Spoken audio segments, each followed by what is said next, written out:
Hey, hey, hey, how you doing, lady? 20. Twin. We call this here a little twin. What's up with you, though? How you doing? Man, I'm good. I'm just trying to get involved as much as possible during this OTA week. It's a big week. I know you Yes. said yesterday, like, football. Kind of.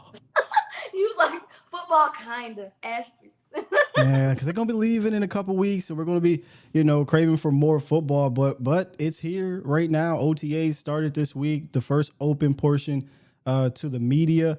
A lot to get into, and we're going to try to give you as much as we can in this episode. Again, this is the first episode of what will be many. We are going to start this Guy into Eye show and try to give you our opinions together multiple times a month, hopefully a weekly by the time we get here for the season, right? Mm-hmm.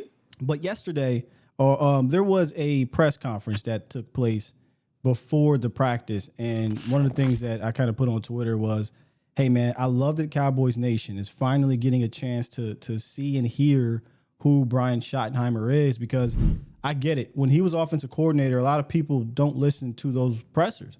But in those pressers were so many different nuggets of his football mind, his personality, that this isn't a shocker to me. And when he became a candidate as a head coach, I had wrote, hey, I don't think this is for play, because he can command a room, and he's doing that with the media and clearly with the players, because they're really feeling shoddy to the point where I feel like they're going to run through a wall for this coach. And I don't know if that translates on the field, but right now in the offseason, they're all kumbaya.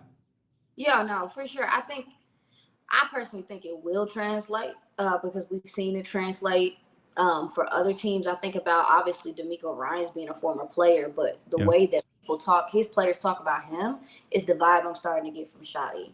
I think we're entering into a time now, especially with these younger guys, NIL deals and things like that. You got to incentivize these guys with mentorship, with coaching, with real sustenance. To me, I don't think we can just, like, these kids are asking. I asked a scout, what's the difference between this generation and the old generation? He said this generation asks why when you tell them what they have to do. That was something I even saw in the military as well towards my end of my tenure. So I think Shotty gets incentivizing these guys with his presence and his care.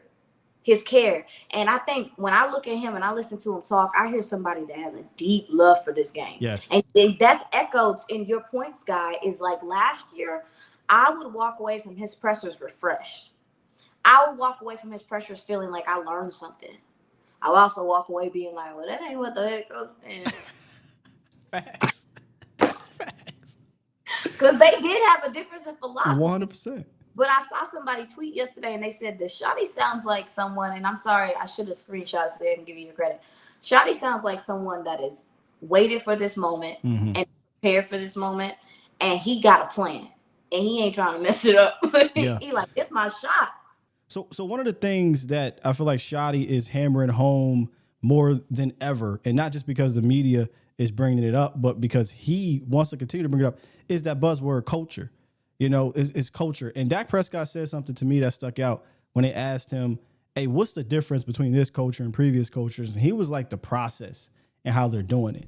Yeah, I mean, I think one, the approach of how we're building it. I think a lot of times may in the past, I've said it, and I've maybe just been talking, and not just talking or naive in a sense of talking about how great just the offenses was, right? And not necessarily the team, and not necessarily offense connecting with defense, connecting with special teams. So I believe that Shotty's doing it the right way from the top down of take the offense and defense away from it, take the positions away from it, take the coach and player aspect away from it, and let's connect.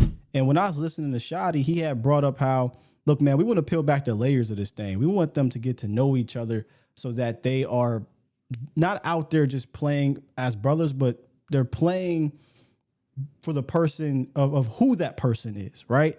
The love of that, having that love for that person. So when things get, you get in those trenches and things get tight, you're trying to basically run through a wall for that guy next to you as well. You know what I mean? Yeah, but then also too, I think him wanting to be connective and You hear him talking about taking the players to lunch, to dinner, to different things like that. He also, too, and I've heard this from multiple coaches, it's important to know what makes your players tick individually.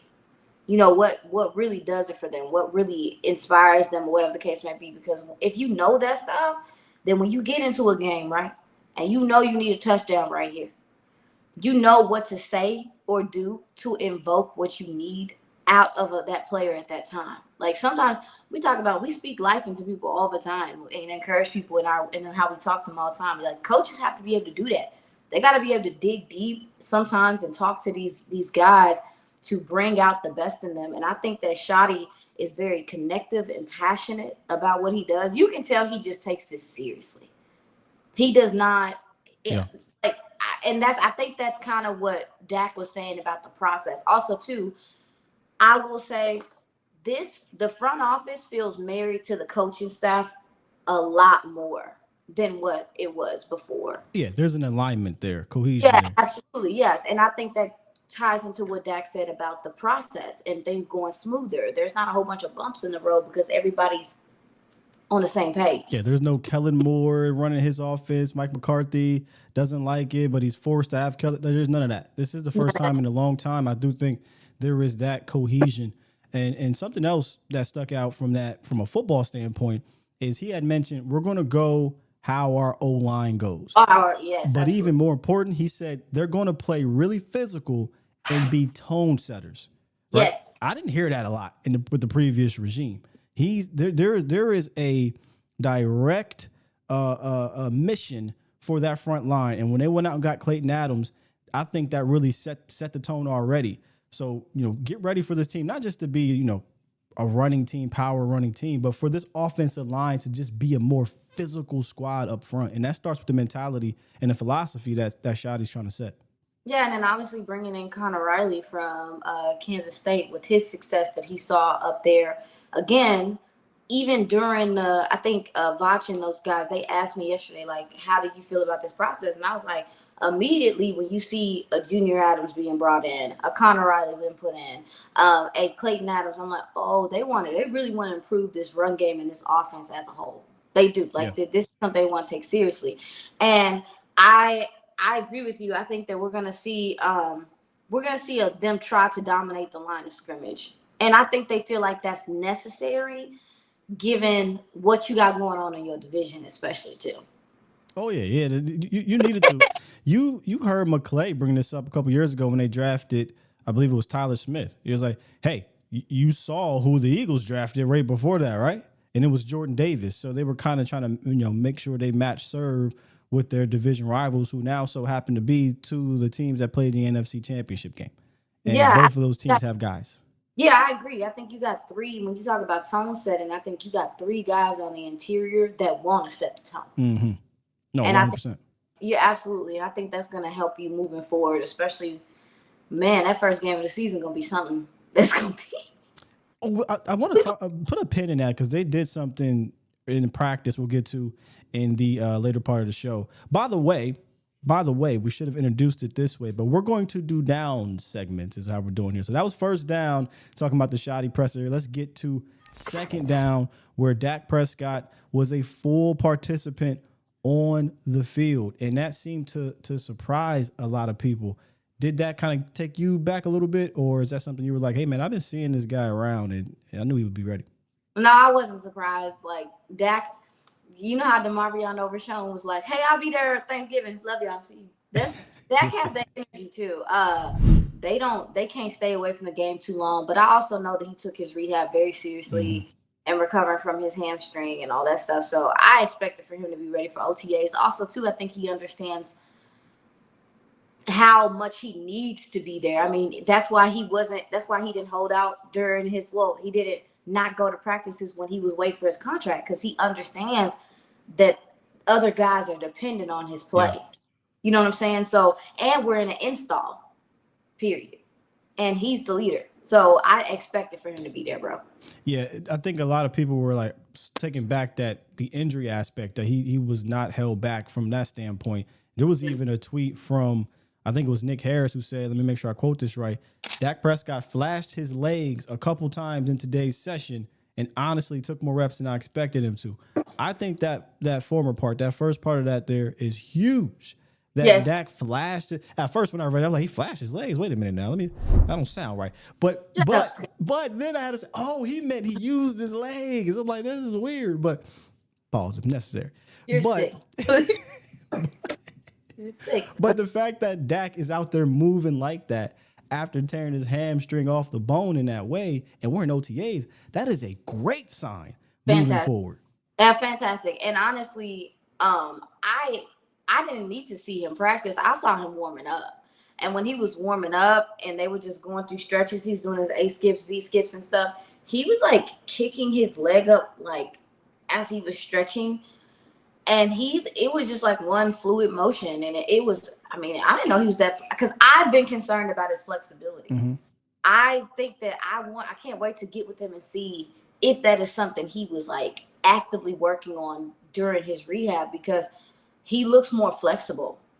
He looks slimmer a little bit too. Yeah. Oh no, he's definitely very lean, but he looks more flexible in like in his movement. He's always been a stiff player. He's always been kind of stiff. Yeah. He doesn't look as stiff right now to me. I think that's big, you know. No, when I watched him stretch, and especially with me being in the military, like stretching was essential, but you could tell how flexible people were with their stretching. And I watched him stretch, and I'm just like, I don't know if I've seen him stretch this like loosely. He was real loose. Let me say that. I felt like he's a lot more loose, and maybe that's being relaxed. Maybe that's because the music was blasted all practice, and that's something different. I know people were tweeting about that. Man, I pulled up to the star. I said, the BET Awards going on. Oh yeah, there's a lot of stuff. There's a lot of stuff going on over there. But and from what I'm hearing from a musical standpoint, Shotty plugged in. He let them be free, and they played music. And I leaned over to somebody during practice. I was like, do they normally play music all practice? He was like, no. So no. What you're saying though about Dak is Dak Prescott is more Gumby now than he is Groot, right? I mean, if we're going to use those type of comparison, Groot was stiff. He's a tree or what have you. Where Gumby's more flexible, and he might need to be more Gumby if those tackles don't get there. You know what I'm saying, right? Sorry, I did the I am Groot. I am Groot. I wanted you to see. Gotcha. But no, man, I think that is a huge little nugget there. Because I do think the best Dak Prescott is a Dak Prescott that moves around. Absolutely. Right? That is just the facts. And I know a lot of people are going to say, man, he's older. We don't want him running around. I'm not asking him to go out there and be Josh Allen and be Lamar Jackson. But he even mentioned this. I'm best when I'm creating outside the pocket as well. Like, step up, get to the side, scramble out, make a play. I'm not saying you got to rush for 40 yards a game. But if you got to get 3 yards and you get us 5, perfect. That's the type of Dak Prescott we're going to need. And I know a lot of people are concerned with the injuries, as they should be, because he is an injury-prone player at this point, and he is getting older. So I'm not going to deny that too high. But I think this aspect is major, because if he taps into that like he did in 23, we're talking about his offense potentially, from a throwing standpoint, run game's different, being even better. I agree. And you see that, and I'm gonna pay attention with Shotty, but throughout my time being able to be at practices and stuff, I feel like scramble drill has been essential to what they do. They make sure that is a part of what they do and what they practice. And I'm sure every team does, but I know this team, and they emphasize it because the quarterback has the ability to make plays down the field. I remember his rookie year, hearing him, they have recordings of him being like, get your shoulders downfield, get your shoulders square, keep your eyes downfield. So this is something that's ingrained in him, to not give up on the play. It's sometimes a good thing, sometimes a bad thing. You'd be like, bro, you can't take that sack right there. But anyway, no, that's real. But anyway, no, I think I agree with you, and me and you have always been on the same page about that. I feel like if you take Dak's improvising away, he's just a regular dude. And I think that, and don't get me wrong, do I think he can stand in the pocket and make passes and, scan the field and show off his IQ and stuff? But improvising Dak, a Dak on the move, is very dangerous. And not only that, when you make plays in that way, it's demoralizing for a defense. Yes. And we trying to hurt people's feelings. But I also think with Clayton Adams and with Shotty, we're going to see more play action again. And this quarterback, your quarterback, has been top level since the time he got in the league with play action, if I'm not mistaken. I should have got the stats. But yeah. So hopefully more play action and stuff on the move and moving pockets and stuff like that. You get me? See, that's the part I'm excited about. Is one of the things Shotty said was marrying the run with the pass. I'm huge on dribbling with a purpose. I've been saying that for years. You know that. And I don't think we've done that, even dating back to Kellen Moore. We've just never been an offense that did marry that to a way where we're setting things up on a consistent basis. If you go study Clayton Adams, you know, and then obviously you listen to what Shotty's saying, that's exactly what they want to do. And I think that he's going to thrive in that type of offense, play action, like you talked about, but not just play action. It's accompanied with run action. That's a difference, in my opinion. You know what I mean? Not shotgun. We're going to fake put the ball and pull it out, but it's no. You're going to get a pulling guard, maybe a pulling guard and center one way, then the other way. You maybe got an H back that's going to block the blind side, and now it's a pass type of situation. There's going to be action that affects the first and second level of the defense that'll give more windows for all these receivers and for Dak Prescott to throw the ball. So, you know, if they do what we think they're going to do, I do think this offense, from a passing standpoint, will be a lot more efficient, and it'll have some shot plays as well with it too. Yeah, I agree. I think you should see improvement with spacing this offense, and that was a big problem. So let's get on the field real quick. And third down, and there were some practice notes that came out, and man, it's like I don't know where to start, so I'll just talk about some of the things that stood out to me, and we'll go back and forth here. But the Deron Bland note was interesting because one of the things that I was intrigued about was how were the Cowboys going to roll out this cornerback situation without Savon Ravel out there, without Diggs out there, and then newly acquired Kyer Elam, who they said had a pretty good day. He's looking faster. Well, not faster, but he's like one of the faster guys out there. So they had Bland doing some slot things with Elam and Booth on the outside. I came into this thing thinking that with no Ravel and no Diggs, that Bland would play outside, right? Do you think they will stick with that Bland will start the season in the slot while Diggs is recovering, and they'll put Elam and Savon Ravel out there? Or will this be a situation where Bland will slide back out and they'll figure it out opposite until Diggs gets there? Well, I will say they were rotating guys in and out of, different spots all day. Okay. So, so Deron Bland got some burn at the nickel. We saw Wanye Thomas get some burn at the nickel. Israel McQuamu got some burn at the nickel. Troy Pride got some burn at the nickel. They were just kind of switching guys out interchangeably. They're looking for something. They're trying to see who's comfortable where right now. And this is the time to do it. Yep. This is the time to do it. Can a guy handle being in the nickel? Can he get through trash? Does he look like he's going to be able to come up and tackle? They can't tackle right now. Like, they're trying to figure that out. I think they are going to give Elam the opportunity to, play on the boundary. And listen, I'm going to be straight up with you. The loss of Jordan Lewis is a big deal. And I know people maybe didn't want to sit on it too long, but we got to figure out who this nickel corner is going to be. Yeah. It's opened up a big question mark there. For years, we've known it was Jordan Lewis. And obviously, Deron Bland had a great year, but J. Lou had that on lock. And right now, it's up in the air. Maybe Kalen Carson might be able to do some things there. I don't know if they had him there or not. And I think he's suited for the nickel. Same. But nickel, a lot of it is temperament. It is. It's. And I asked Jordan Lewis about the nickel position, and he explained it to me like this. He said that you are the key communicator between the first and the third level. Like, people talk about the linebackers. Dog, like, nickel corners are doing linebacker things. Yeah. They're expected to come up and set the edge. They're expected to come up and tackle. They're expected to get through trash. They got to cover the seams. They got to cover the middle of the field. You have to be a great communicator, high IQ, and not be afraid to get your mouth bloody. Mm-hmm. And that's why when we look at matchups, how many times did you look at a matchup last year, Sky, and you looked at the nickel and you was like, oh, he's cooked. Because he was going up against CD. So you already know, too, that the best teams are finding favorable matchups in the interior of the offense or of the middle of the offense. So you need a steady nickel. I'm very worried about this. Yeah. I ain't gonna hold you. I mean, I'm it's an excellent observation, and even more so in this specific defense. If you look at how Flus uses the nickel, he uses the nickel more as an edge setter, more as the fifth or sixth guy in the run game. Not saying that they don't cover or what have you, but that's one of their main jobs in this Eberflus defense. And I do think Deron Bland suits that well.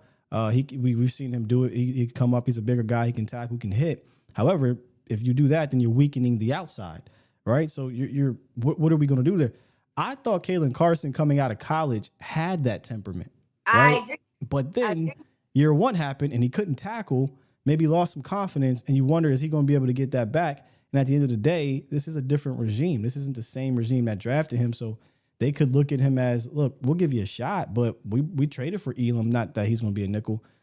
We brought back Israel Mukwama, who has the size to be that kind of, edge setter, that lane fitter. But it is definitely one of the biggest question marks on defense for me is who locks down that nickel corner. And if it is going to be Bland, how much do you trust just coming off an ACL, Savon Ravel, who I think is going to be a good player in this league, but he's a rookie.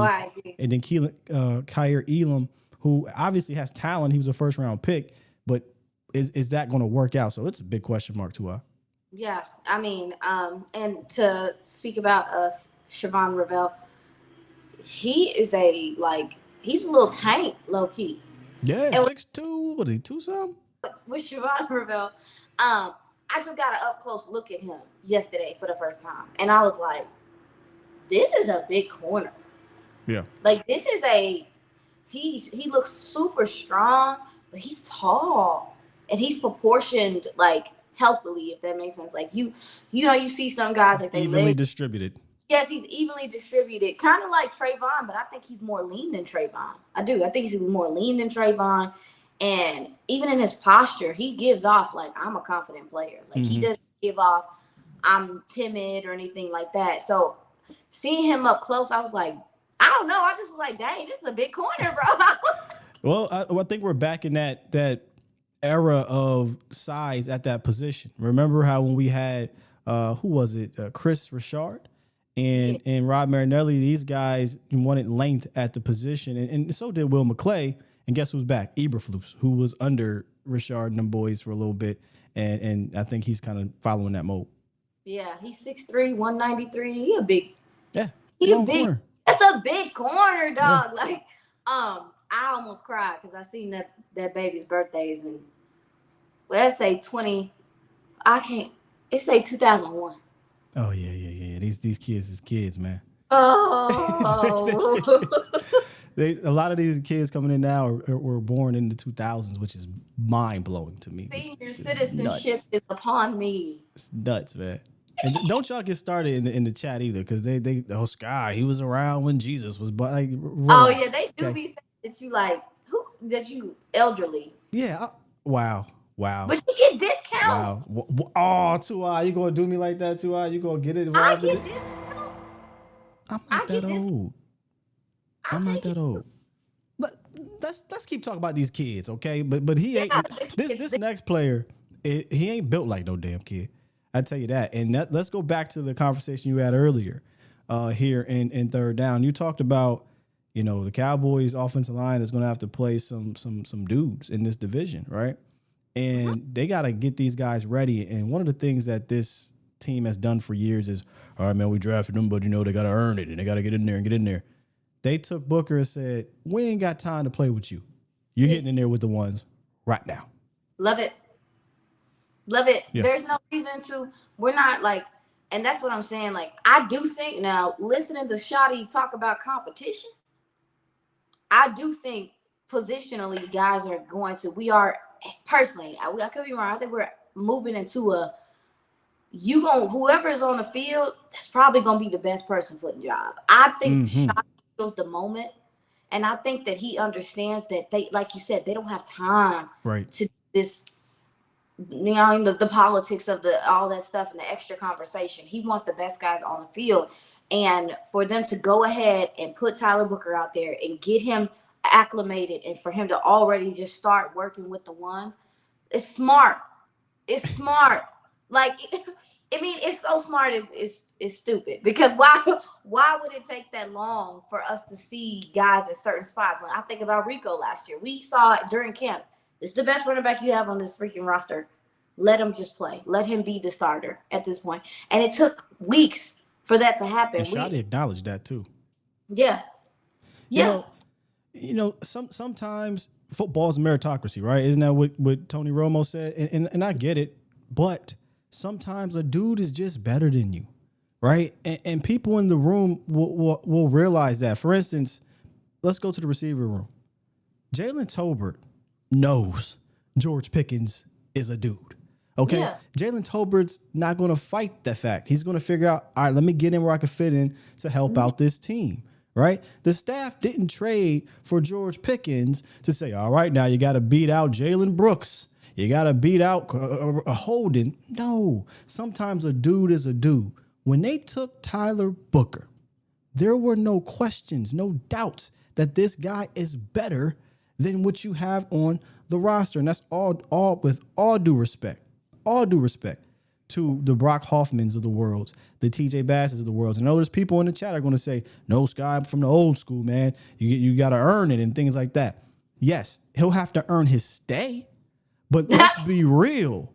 You know what I'm saying? Let's be real. When they took him, you knew and I knew and everybody knew he was better than a damn Brock Hoffman. So why wait? Let's get him acclimated and make him earn his stay, just like we made Brock Hoffman earn his stay last camp, but he got beat out.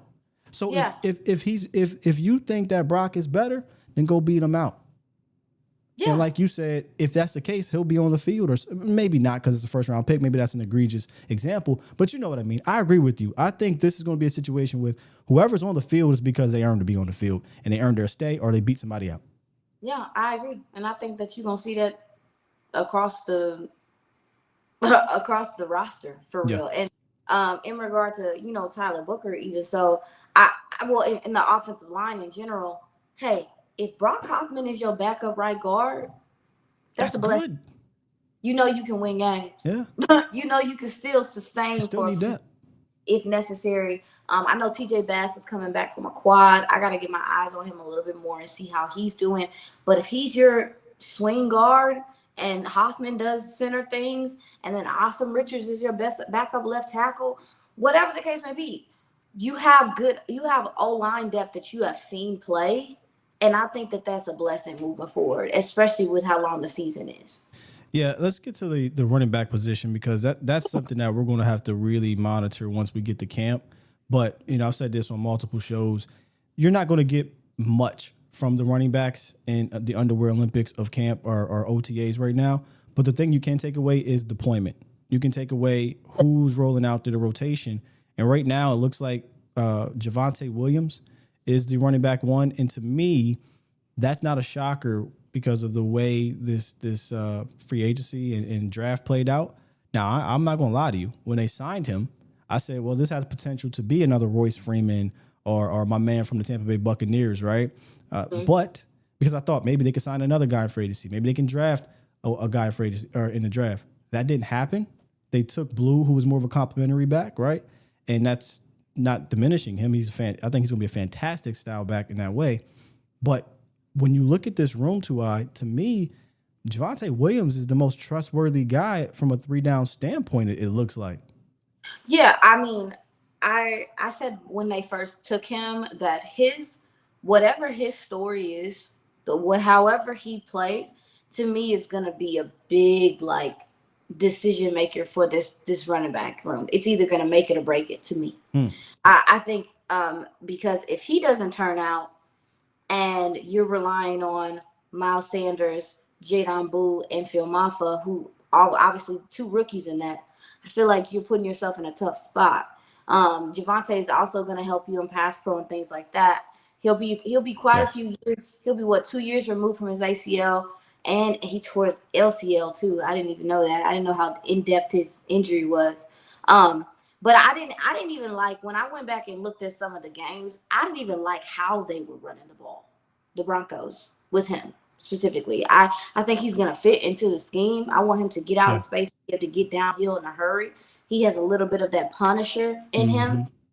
So I don't keep an eye on how he looks, because I feel like if they feel comfortable with him, maybe they don't go out and go get another guy. That's what it sounds like is the case right now. They're not looking to get another guy.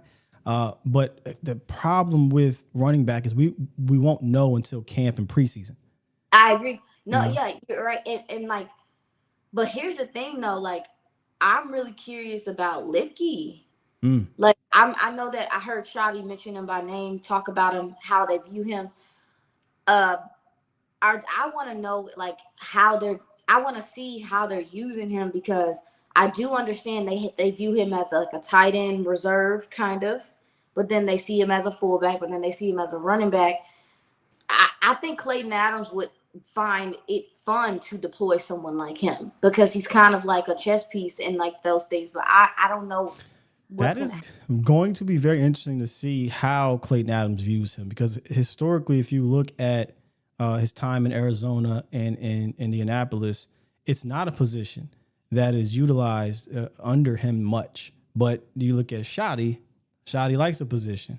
So this is going to be very interesting to see how they deploy him. Now, what Adams did a lot of is a lot of 13 personnel, where he had, all three tight ends. Maybe they'll deploy 13 personnel, but one of them isn't a tight end. It's Lipke. And then that's where Lipke can be a wild card. You know what I mean? Yes, and I think that would put stress on defenses. So I agree. I want to see if Lipke's a fighter, but also too, let's keep it 1,000 too. You got to be able to do something on special teams as well. He does that. He'll do that. Yeah. He works on special teams. He helps out the offensive line. Like, he has several different like facets he falls into, and I think that does give him value. And when we come down to cuts, that'll be a part of the conversation when they're in those rooms. Yeah, when you get brought up out of nowhere, unprovoked like that, that means that, Shotty definitely sees a lot in you. It's up to Lipke now to go out there and prove his worth on the field. And I think he can if he's given a shot. It's just that position is tough. You know what I mean? That position is one of those that's dying. If your running back room is Javonte Williams, Jadon Blue, and Hunter Lipke, what do you feel like?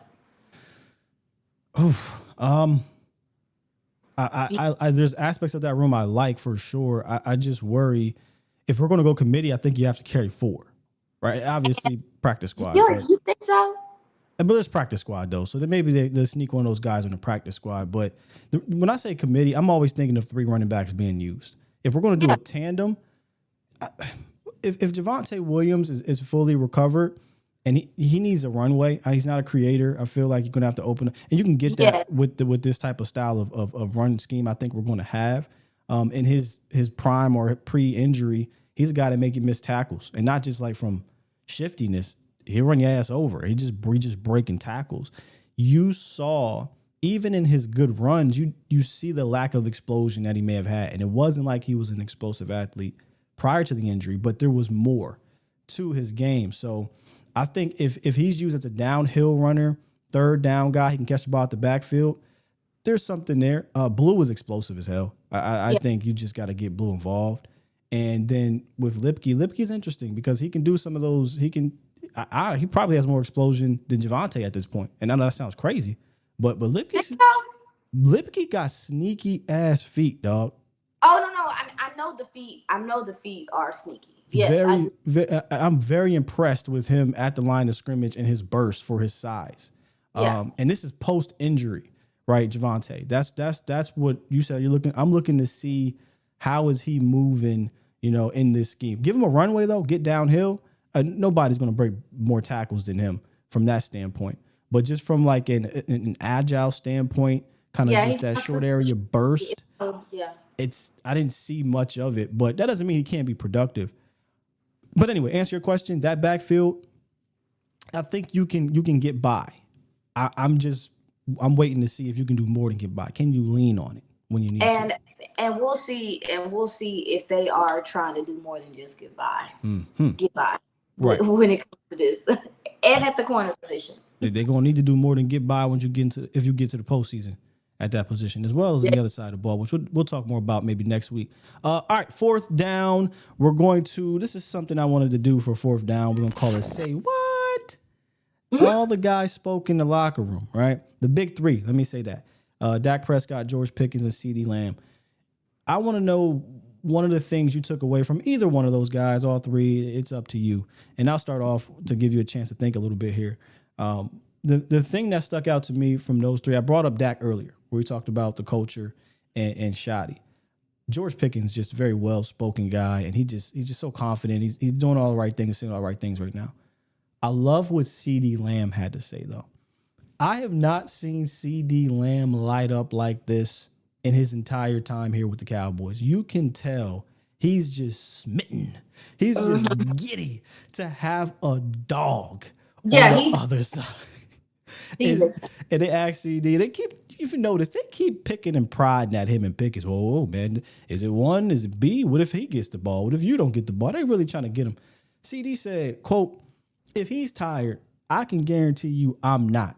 Just being his backbone and being here for him and let him know he's got another dog.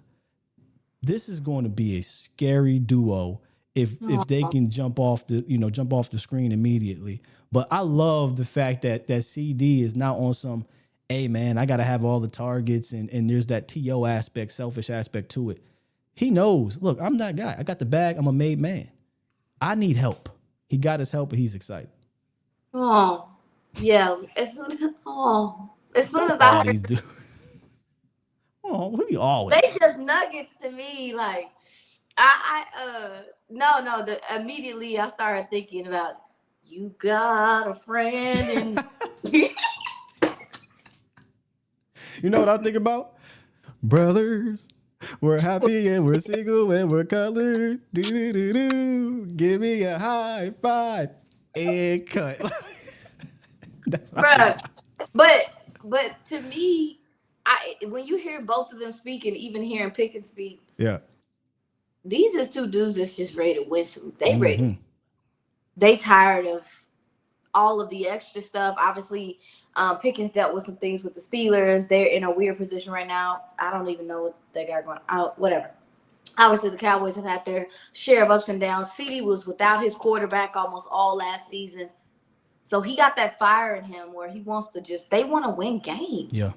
And especially within this division, I think players are starting to realize like that selfish stuff, it doesn't really get you nowhere for real. Like it's embodied that this is a team sport. When you look at Philly, like they are one of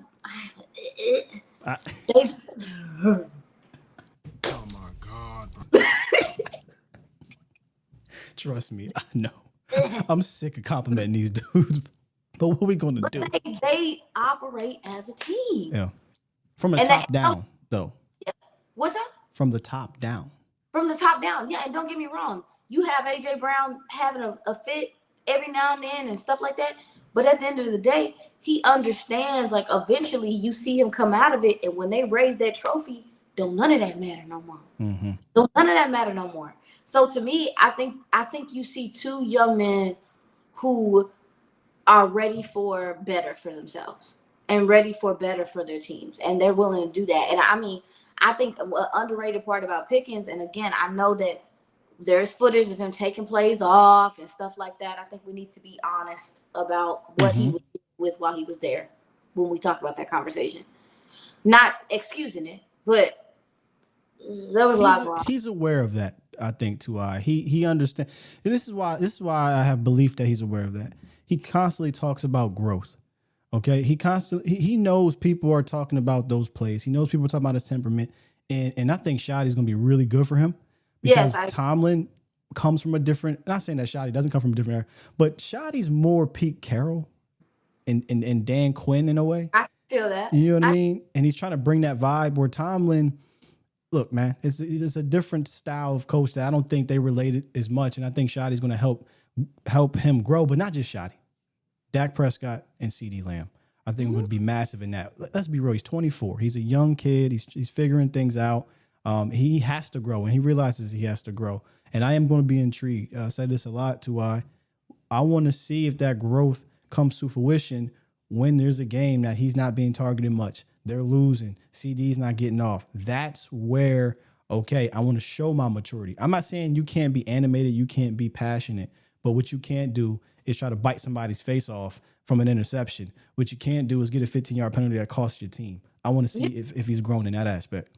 Yeah, I mean, and honestly, that's the only place that we're really looking at, growth is his responses, how he handles his emotions, those type of stuff. Because I spoke to a scout, and this kid didn't have any issues with locker room as far as like being on time for meetings, being in his playbook, doing those things. Yes, obviously he is very passionate, but from my understanding, this sounds like a guy that just really loves the game, takes it seriously, and was looking at the lay of the land where he was and was just like, y'all not serious for real. And honestly, we saw that offensively when we watched the Steelers. Yes. Because we were sitting up here like, oh, it's the Spider-Man meme. Like, oh, you guys look familiar. Yeah. So I can understand his frustration in Pittsburgh. And we know what CD felt like with that. So it's like, I mean, I understand it. I get his frustration. You can't be doing a punch. What he has to learn to do is direct that energy into something better than trying to bite somebody's face off. Like, I do want the bite in the faces. I don't mind. Yeah, I'm biting kneecaps. But don't let it cost you. Never, no get in trouble though. Don't get caught. Don't get caught. As an older brother growing up, I realized I can still do the mischievous things. Just don't get caught. No. Just don't get caught. What'd you say? That's what I'm saying. Lord, I have no part of what he's talking about. No, I'm just, look, hey, man, I'm talking to the family. I'm being real here. I'm an older brother of many, many siblings. And I got to a point, man, and now, look, this could be the fourth down off the field thing here. I got to a point where I got tired of getting my ass whooped. I got tired of getting my ass whooped because I kept getting caught. So I said, look, I just got to figure out a way to not get caught. And my little brother, he never figured that out. He's still on punishment for real. If we were still living at the crib, he'd be on punishment right now. Mama, if you're watching, you never caught me after that last time. I was too scared, Scott. I was too scared. I was paranoid. I'll be the person like, but what if this happens? And then what if that happens? And then what if this happens? Oh, the goody tissue 2i. Don't let her get twisted. I seen 2i in action during the games. This ain't no. Don't tell my business. 2i will suit up and jump on that field and play nose tackle for us if we need one. Trust and believe me. I act a fool. I'm trying to grow. Because it used to be when the Cowboys would lose a game, Sky, my whole week is toe up. Yeah. I don't let them do that to me no more. Because obviously we're professionals and all that stuff. Blah. But me and Scott together, y'all, maybe we need to do a watch along. No. Oh, what are you trying to scare people off? Bruh, they gonna be like, hey, nurse. I'm done, man. I'm done with watch. I did one season of watch alongs and I said, I can't do this. I need to be able to move. If you've come to many of those game day lives, you've seen how I am. I can't sit in one spot and just watch a game and then watch people in the chat react crazy like I do for each play. I need my peace. I need quiet. I don't when the game's on, I don't want nobody talking. I don't want nobody breathing on me. My kids, and by kids, I mean my dog and my cat. They know when the game is on. I'm telling you. They hear dun, dun, dun, dun, dun, dun. They like, let me just go in my corner. Let me get out the way. Cause my youngest son, shouts out to Enzo. He was just born last year. He got a little taste of it last year, and he was looking at me crazy. I had to when we did some of the game day lives at the crib, he was looking at me crazy. I was like, man, I got to go upstairs and watch the games. I can't watch him down here. My son might think I'm crazy, man. Wait, I'm crazy. Oh, I be stress petting my cat. He be over here, man. about to give him a burn, got it? Hey, this has been a fun first episode of the Sky and 2i show. Many more to come. We'll smooth out the edges. I'm telling you guys, we are excited. We've been talking about this for, how many months? For so long. Yeah. maybe since last year we were trying to get this going, but we're at points in times in our lives where we can get this actually rolling. And by the time the season gets here, we will definitely be more of a regular occurrence for you guys, and it's going to be awesome. It really is. Her access, her smarts, one of the smartest and brightest minds in our community. I'm glad to kind of have you here and do this regularly. So, and look, you don't like compliments, but dang it, you better take this one, okay? I'm taking the compliments. All right. I do like compliments. When you look at this business, man, people, they heads start doing that. Okay, look, you ain't lying. That thing, that expanding You thing. ain't lying. I understand that God's given. I think I'll tell people all the time, like, they be like, how do you know so much about football? I'm like, God gave me a gift. And so I try to walk in the humility of acknowledging that this is not something I really did on my own, because I can't explain why I understand it. I just do. And now it's time for me to take it and master it. And we are blessed that you are sharing that gift, and she will be sharing it a lot more throughout the off season and season. So just like I said, episode 1, many more to come. You already saw us cutting up a little bit, just get used to it. Hopefully we ain't scaring you away here, man. We a mess together, but we do good. We do as well as we can. Yeah, I think we got back on track. But thank you again. And it's weird to say thank you because you ain't no guest, man. You come into the crib, you can go to the refrigerator, get the Kool-Aid, make your own drink. So you ain't no guest. So come on back. We'll see you next week, Tuai. Okay. Bye, Sky.